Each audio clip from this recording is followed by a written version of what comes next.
Hello everyone. वीकेसी classes में आप सभी का स्वागत है। आज हम क्लास 12th फिजिक्स की फर्स्ट यूनिट के लास्ट 10 ईयर में पूछे गए क्वेश्चन को सोल्व करेंगे। इस वीडियो में हम फर्स्ट यूनिट के सभी क्वेश्चन को कवर करेंगे, चाहे वो फर्स्ट, सेकंड, थर्ड या फिर 5 मार्क्स में किसी में भी आया हुआ हो। तो देखो, ये 2019 के अंदर पूछा गया है question, process of sharing of charges with अर्थ। तो उसे क्या कहते हैं? अर्थिंग। क्वांटाइजेशन ऑफ चार्ज को सबसे पहले जो एक्सपेरिमेंटली डेमोन्स्ट्रेट किया था 1912 के अंदर डेमोन्स्ट्रेशन किया था, और ये मिल्कर ने किया था। Next question, there are about खालिस्तान electron in a charge of -1 coulomb. -1 coulomb charge के अंदर कितने इलेक्ट्रॉन होंगे? तो ये हमारे पास होते हैं 6.25 10⁻18 electron. Q is equal to ±NE के द्वारा हम इनको कैलकुलेट करते हैं। ठीक है, चलिए नेक्स्ट क्वेश्चन देखते हैं। ये एक न्यूमेरिकल प्रॉब्लम है जो लास्ट ईयर 2020 के अंदर पूछी गई थी। Force of attraction between A positive charge particle and A negative charge particle is F। कि फोर्स ऑफ अट्रैक्शन एक पॉजिटिव चार्ज पार्टिकल और नेगेटिव चार्ज पार्टिकल के बीच में वो है F। तो कहता है when distance between them is made 1/4, उनका डिस्टेंस कितना कर दिया जाए? 1/4 कर दिया जाए। What will be the value of this force? तो उस फोर्स की क्या वैल्यू हो जाएगी? तो देखिए, हमें पता है कि मान लो एक फोर्स, दो चार्जेज है वो हमारे पास ही हैं, और इनके बीच का डिस्टेंस क्या हो गया? R हो गया। एक के ऊपर Q1 चार्ज हो गया, दूसरे के ऊपर Q2 चार्ज। तो फोर्स हमारे पास किसके बराबर होता है? दोनों चार्ज के प्रोडक्ट के। ठीक है, मैग्नीट्यूड के प्रोडक्ट के, और इनवर्सली प्रोपोर्शनल होता है डिस्टेंस के स्क्वायर के। अब ये डिस्टेंस जो है ये कितना कर दिया? ये कर दिया R/4। तो हम यहाँ पर R की जगह क्या पुट कर देंगे? R/4 का स्क्वायर कर देंगे और उसको सोल्व कर देंगे। तो हमारे पास 16F आ जाएगा। तो 16 टाइम्स जो फोर्स है वो हो जाएगी। ठीक है, नेक्स्ट क्वेश्चन में कहता है electric wiring in our homes has 3 wires, live wire, neutral wire and खालिस्तान। कि हमारे घरों में जो इलेक्ट्रिक वायरिंग की जाती है उसके अंदर कितने प्रकार की वायर होती हैं? तो हमने ये क्वेश्चन 10th क्लास में पढ़ा हुआ है, लाइव वायर, न्यूट्रल वायर और अर्थ वायर। ठीक है, नेक्स्ट क्वेश्चन, ये क्वेश्चन जो है वो 2 नंबर में पूछा गया है। What are electric field lines draw these for a point charge. एक पॉइंट चार्ज के लिए नेगेटिव जो -Q के लिए जो इलेक्ट्रिक फील्ड लाइंस होंगी वो कैसे ड्रॉ की जाएंगी? तो इलेक्ट्रिक फील्ड लाइन आपको पता है पॉजिटिव चार्ज से नेगेटिव चार्ज की तरफ ट्रैवल करती हैं इसमें। ठीक है, तो नेगेटिव चार्ज में कहाँ होंगी? इनवर्ड होंगी। तो जो पैटर्न होगा इलेक्ट्रिक फील्ड लाइन का वो कुछ हमारा इस प्रकार का होगा। ठीक है, इलेक्ट्रिक फील्ड लाइन स्ट्रेट और कर्व्ड पाथ बनाती हैं। कहाँ से? कोई भी जैसे पॉजिटिव चार्ज हो गया और नेगेटिव यहाँ से निकल के जो है इस प्रकार जाएंगी, यहाँ से ऐसे, इस प्रकार से इलेक्ट्रिक फील्ड लाइन से वो ट्रैवल करेंगे। इसमें किसी भी पॉइंट के ऊपर हम टेंजेंट ड्रॉ कर देंगे। मान लो यहाँ पर हमने टेंजेंट ड्रॉ करना है, तो यहाँ पर हमें जो है इलेक्ट्रिक फील्ड की डायरेक्शन पता लग जाएगी। इन क्वेश्चन को पूरी तरीके से आपने देखना है तो इस चैनल के अंदर एक अलग से जो है प्लेलिस्ट बना रखी है, उसके अंदर आपको जब हमने यूनिट को एक्सप्लेन किया था तो वहाँ पर इन सारे टॉपिक को एक्सप्लेन कर रखा है जो हमारे बड़े टॉपिक हो गए। नेक्स्ट क्वेश्चन में state any 2 important property of electric field lines.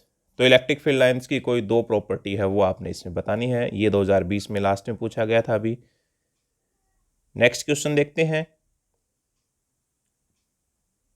To electrostatic field lines never cross each other. ये भी जो है एक कोड में पूछा गया था। क्यों क्रॉस नहीं करती हैं एक दूसरे को कोई भी दो इलेक्ट्रिक फील्ड लाइंस?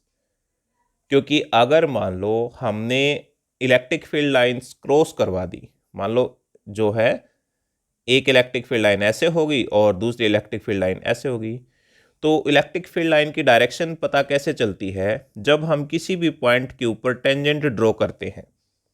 यहाँ पर हमने टेंजेंट ड्रॉ करवाया, इस प्रकार से इसकी डायरेक्शन पता लग जाएगी। यहाँ पर टेंजेंट ड्रॉ करवाएंगे तो यहाँ पर ऐसे इसकी डायरेक्शन पता लग जाएगी। लेकिन हमें पता है कि इलेक्ट्रिक फील्ड लाइन की दो डायरेक्शन तो होती ही नहीं है।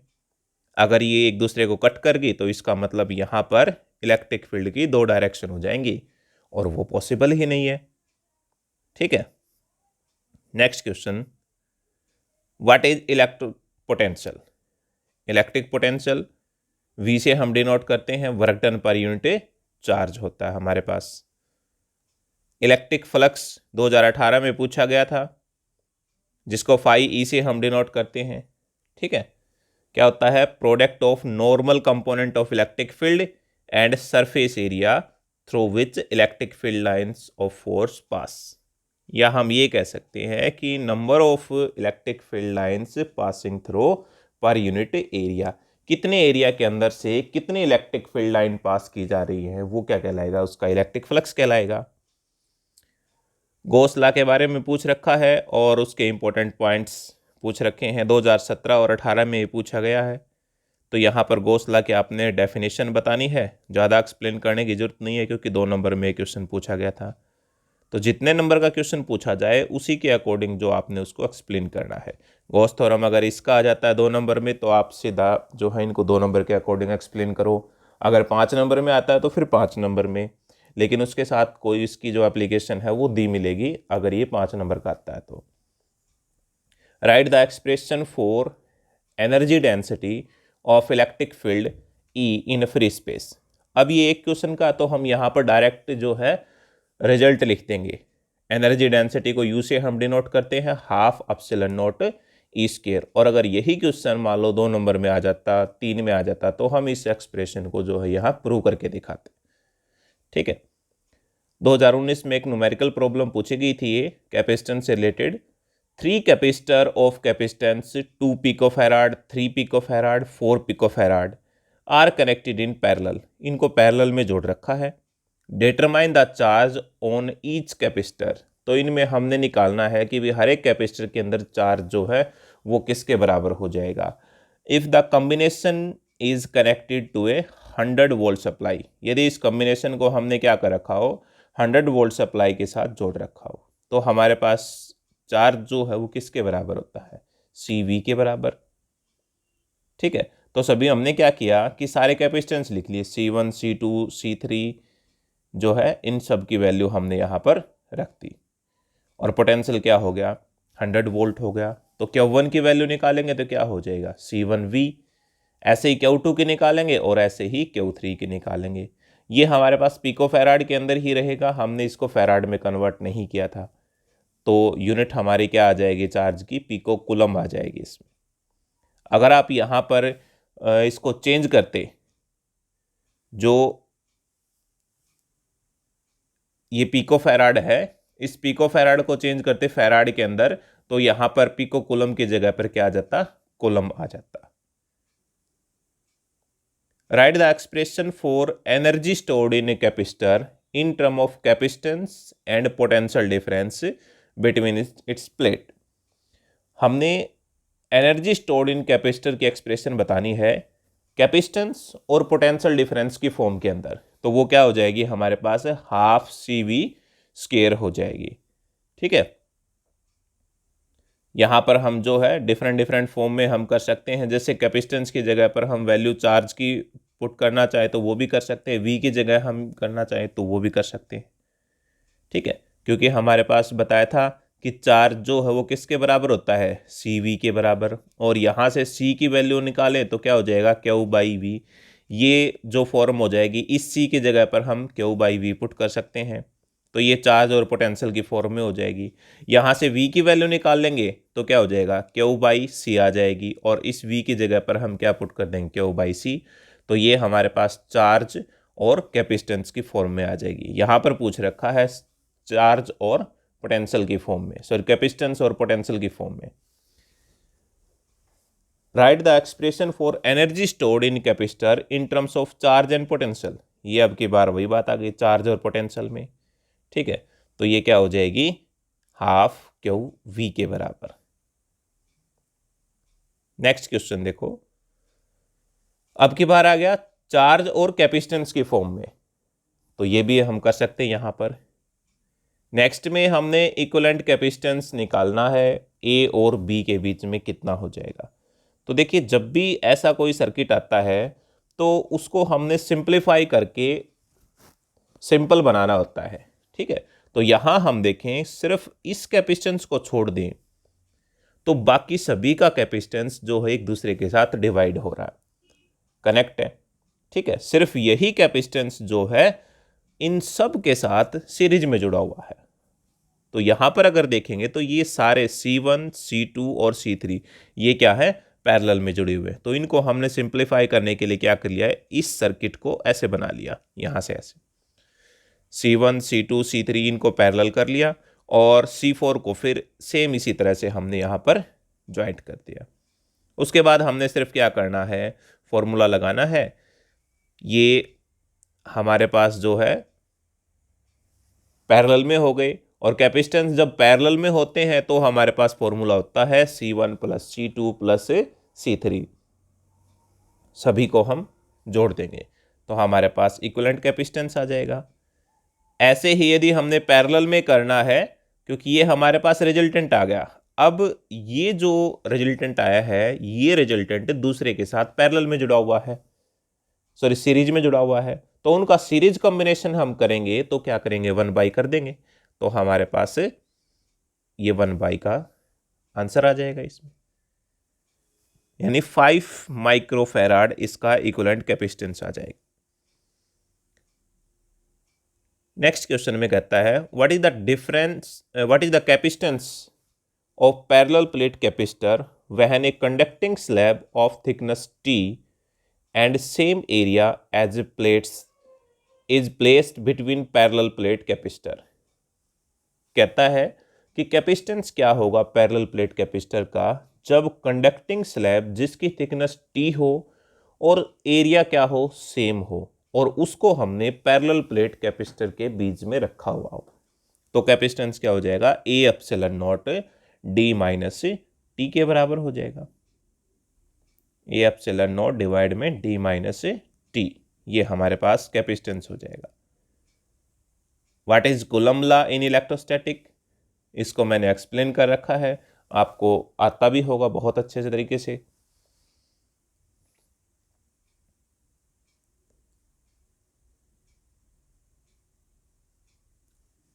Electric field intensity due to a point charge, इसकी हमने एक्सप्रेशन निकालनी है। तो ये एक्सप्रेशन मैंने वीडियो के अंदर जो है अच्छे से एक्सप्लेन कर रखी है, आप वहां से इसको देख सकते हैं। ये इसकी वेक्टर नोटेशन है। इलेक्ट्रिक फील्ड लाइंस 2016 में पूछा गया है, उसकी प्रॉपर्टी जो है इंपॉर्टेंट क्वेश्चन है, आपने अच्छे से करना है अभी इनको। इक्विपोटेंशियल सरफेस और उसकी प्रॉपर्टी, ये लास्ट ईयर 2020 में पूछा गया था। तो इक्विपोटेंशियल सरफेस क्या होता है, इक्वी का मतलब इक्वल, पोटेंशियल मतलब हर एक पॉइंट के ऊपर पोटेंशियल कैसा हो, सेम हो, तो उसे हम क्या कहेंगे, इक्विपोटेंशियल सरफेस कहेंगे। ये इसकी कुछ प्रॉपर्टी दे रखी है जो आपने करनी है। इलेक्ट्रिक पोटेंशियल ग्रेडियंट और उसकी एक्सप्रेशन, ये भी 2020 में लास्ट ईयर पूछा था, तो इसको भी मैंने यूनिट करवाई जब उसमें एक्सप्लेन कर रखा है। बड़े क्वेश्चन है, आप सारे वहाँ से देख लें। गॉस थ्योरम इस यूनिट का सबसे मोस्ट इंपॉर्टेंट क्वेश्चन है। ये पीछे भी कई साल जो है, लगभग आप ये मान के चलो हर साल ये लगभग क्वेश्चन जरूर पूछा गया है गॉस थ्योरम का। तो इसको बहुत ही अच्छे तरीके से एक्सप्लेन कर रखा है, आप इसको जरूर कर लें। गॉस थ्योरम सिंपली 2 नंबर में जो है इसका प्रूफ पूछते हैं, ये जो हो गया ये 2 नंबर का पूछ रखा है, सिर्फ इतना। और इसके साथ एप्लीकेशन अटैच कर दी तो वो क्या हो जाएगी, 5 नंबर की बन जाएगी। ठीक है, एप्लीकेशन जो है इसकी कौन कौन सी पूछ ली जाती हैं वो भी आगे एक्सप्लेन किए मिलेंगी इसमें। कैपेसिटेंस पूछ रखा और उसकी यूनिट, तो ये आपने बताना है। अगर डिफाइन करना आ जाता है, डिफाइन, तो उसमें ये बताना होता है कि कोई भी, जैसे अगर मान लो कैपेसिटेंस की बात करें हम, तो यहाँ पर कैपेसिटेंस को डिफाइन करना है यानी इसकी यूनिट को, तो 1 फैराड कैपेसिटेंस है उसको हमने एक्सप्लेन करना है। Expression for energy stored in capacitor, तो इसकी एक्सप्रेशन जो है ये हमने करनी है। ये क्वेश्चन जो है 3 नंबर में पूछा गया था।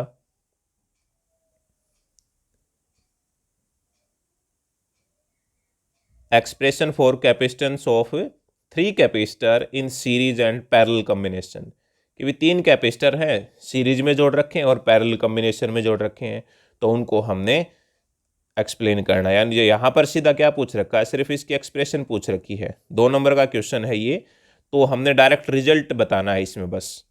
ठीक है, अगर प्रूव करना आ जाए तो हमने इनको प्रूव भी करने हैं, ये प्रूव करने भी आपको बता रखे हैं। एक नेटवर्क दे रखा और इक्विवेलेंट कैपेसिटेंस पूछ रखा है। तो देखो इसमें अगर देखें तो यहां पर ए पॉइंट हो गया ये आपका, और ये बी हो गया, दोनों के बीच में हमने इक्विवेलेंट कैपेसिटेंस बताना है। तो यहां पर 2 माइक्रोफैराड और 3 माइक्रोफैराड जो है पैरेलल में हो गए। ठीक है, तो इनका पैरेलल कॉम्बिनेशन हमने निकाल देना है। ऐसे ही अगला जो है 3 माइक्रोफैराड, और यानी ये और ये दोनों पैरेलल में, ये और ये दोनों किस में, पैरेलल में, और फिर दोनों किस में है, सीरीज में है। तो उसके बाद हमने क्या कर देना है, सीरीज कॉम्बिनेशन कर देना है। ठीक है, तो ये इसका आंसर को आप यहां छोड़ना चाहो तो भी सही है, और इसको अगर यहां करो तो भी अच्छा है। कैपेसिटेंस को डिफाइन करना है और इक्विवेलेंट कैपेसिटेंस बताना है ए और बी के बीच में। ये नेटवर्क कुछ इस प्रकार का दे दिया।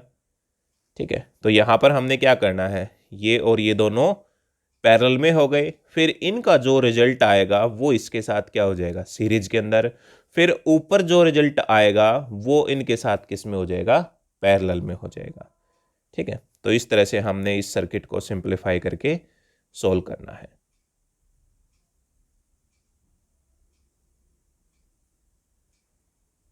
What is electric dipole? Obtain an expression for electric field intensity at a point on axial line of electric dipole. Axial line के ऊपर जो है हमने इलेक्ट्रिक फील्ड इंटेंसिटी फाइंड करनी है। ये हमारे पास एक डायपोल है ए बी। ठीक है, तो ये क्वेश्चन भी यूनिट में जो है वो सोल्व कर रखा है, आप वहां से जरूर करें इसको। ये आपके बड़े क्वेश्चन है, 5 मार्क्स में पूछे गए हैं। Obtain expression for electric field intensity due to a straight charge wire, ये भी 2016, 19 और भी कई साल में पूछा गया है। तो ये क्वेश्चन भी जो है आप वहां से कर सकते हैं। मेनली जो है यहाँ छोटे क्वेश्चन हम कवर कर रहे हैं, बड़े क्वेश्चन करवाएंगे तो उसमें टाइम ज़्यादा लग जाएगा, वो हमने ऑलरेडी वहाँ कर चुके हैं, तो आप वहाँ से ज़रूर करें। Obtain an expression for electric field due to infinitely long straight charge wire. कोई हमारे पास एक स्टेट चार्ज वायर है, उसके द्वारा हमने इलेक्ट्रिक फील्ड इंटेंसिटी फाइंड करनी है। ठीक है, ये गॉस थ्योरम की एप्लीकेशन है, ये गॉस थ्योरम के प्रूव के साथ अटैच कर दी जाती है, फिर 5 नंबर का क्वेश्चन बना दिया जाता है। Derive expression for intensity of electric field due to charge infinite plane sheet. तो प्लेन शीट के लिए हमने जो इलेक्ट्रिक फील्ड इंटेंसिटी निकालनी, ये भी हमारे पास गॉस थ्योरम की एप्लीकेशन है, जो गॉस थ्योरम के साथ पूछ लेते हैं। ठीक है, तो ये इसका प्रूफ हो गया, इसको भी हमने सोल्व कर रखा है। एक और ये है गॉस थ्योरम की एप्लीकेशन, इसमें एक स्फेरिकल सेल दे रखा है जिसका रेडियस है r and a positive charge are uniformly distributed on its surface, और उस सरफेस के ऊपर एक पॉजिटिव चार्ज जो है वो यूनिफॉर्मली डिस्ट्रीब्यूट कर रखा है। तो हमने निकालना है कि इलेक्ट्रिक फील्ड इंटेंसिटी उस सरफेस के आउटसाइड क्या हो जाएगी और इनसाइड क्या हो जाएगी, गॉस थ्योरम जो है वो अप्लाई करके। ठीक, तो ये क्वेश्चन भी हमने सॉल्व कर रखा है। ये इनसाइड स्फेरिकल सेल में बता रखा है, ये ग्राफ जो है इनके बीच में बना रखा है। नेक्स्ट क्वेश्चन है expression for capacitance of A parallel plate capacitor with conducting slab. तो कंडक्टिंग स्लैब के साथ हमने बताना है कि पैरेलल प्लेट कैपेसिटर की जो एक्सप्रेशन है वो क्या हो जाएगी। ठीक है, तो ये हमारे पास जो है ये दो क्वेश्चन बनते हैं, कंडक्टिंग स्लैब का है, एक डाइलेक्ट्रिक स्लैब का। उसके बाद जो ऑब्जेक्टिव टाइप में क्वेश्चन कौन कौन से पूछे गए हैं, देखिए एसआई यूनिट ऑफ जो है इलेक्ट्रिक चार्ज की पूछ रखी है, epsilon not permittivity of free space इसकी यूनिट पूछ रखी है। तो ये आंसर जो है इसमें बता रखे हैं।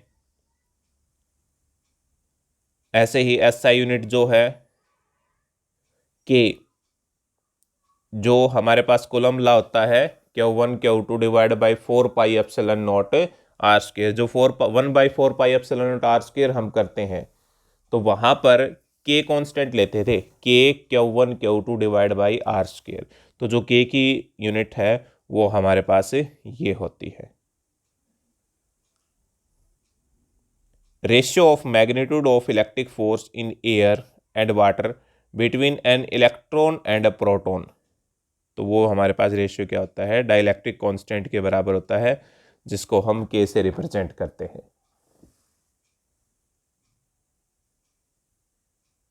चार्ज ऑन न्यूट्रॉन पता है आपको 0 होता है, प्रोटॉन के ऊपर जो है +1.6 × 10⁻⁻19, इलेक्ट्रॉन के ऊपर ये नेगेटिव हो जाएगा। What is the distance between two charge particle, इसमें कहता है sorry when the distance between two charge particle is double, दो चार्ज पार्टिकल के बीच का जो डिस्टेंस है यदि वो डबल कर दिया जाता है तो कूलम्ब फोर्स जो है वो कितनी हो जाएगी। तो यदि डिस्टेंस को हम डबल कर देंगे तो फोर्स हमारे पास जो है वो 1/4 हो जाएगी। चार्ज का डायमेंशन फॉर्मूला पूछ रखा है तो वो ए टी के बराबर होता है। Nature of electric force between two proton, दो प्रोटॉन के बीच में इलेक्ट्रिक फोर्स कैसा होगा, लाइक चार्ज हो गए, लाइक चार्ज क्या करेंगे, रिपेल करेंगे, तो रिपल्सिव हो जाएगा। ठीक है, चार्ज ऑन एटम पढ़ा हुआ है आप लोगों ने, an atom is electrically neutral, मतलब इसके ऊपर कोई भी चार्ज नहीं होता, यानी 0 चार्ज हो जाएगा। Torque acting on electric dipole of dipole moment P placed at an angle 90 degree of electric field E। Torque बताना हमने, कोई भी इलेक्ट्रिक डायपोल है जिसका डायपोल मोमेंट P है तो टॉर्क कितना लगाएगा जब एंगल कितना हो P और E के बीच में 90 डिग्री हो, तो हमारे पास क्या होगा PE। ठीक है, PE साइन थीटा होता है, तो साइन 90 हमारे पास क्या हो जाएगा 1 हो जाएगा, तो आंसर क्या होगा PE हो। ठीक है, torque acting on electric dipole of dipole moment P placed parallel to electric field, यदि डायपोल मोमेंट P उसको पैरेलल हम रख दें तो क्या हो जाएगा हमारे पास 0 हो जाएगा टॉर्क हमारे पास। ठीक है, इलेक्ट्रोस्टैटिक पोटेंशियल इसके यूनिट पूछ रखी है तो वो क्या होती है वोल्ट।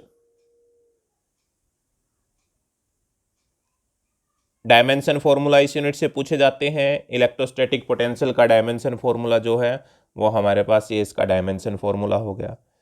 ऐसे ही कैपेसिटेंस की यूनिट पूछी गई है फैराड, डायमेंशन फॉर्मूला कैपेसिटेंस का तो वो हमारे पास है ये हो गया M-1 L-2 T-4 A2 हमारे पास। ठीक है, energy density of electric field तो वो हमारे पास होती है ½ E स्क्वायर के बराबर होती है। इलेक्ट्रिक फील्ड का डायमेंशन फॉर्मूला पूछ रखा है, ये हमारे पास इलेक्ट्रिक फील्ड का डायमेंशन फॉर्मूला हो जाएगा। तो ये क्वेश्चन थे जो मोस्टली लास्ट 10 ईयर के अंदर पूछे गए हैं, ऑलमोस्ट आपके सारे कवर हो चुके हैं। तो इस यूनिट से इन क्वेश्चन को आपने ज़रूर करना है। ठीक है, नेक्स्ट वीडियो में हम सेकंड यूनिट के जो है वो ऐसे ही लास्ट 10 ईयर में पूछे गए क्वेश्चन को हम लेके आएंगे। Thank you.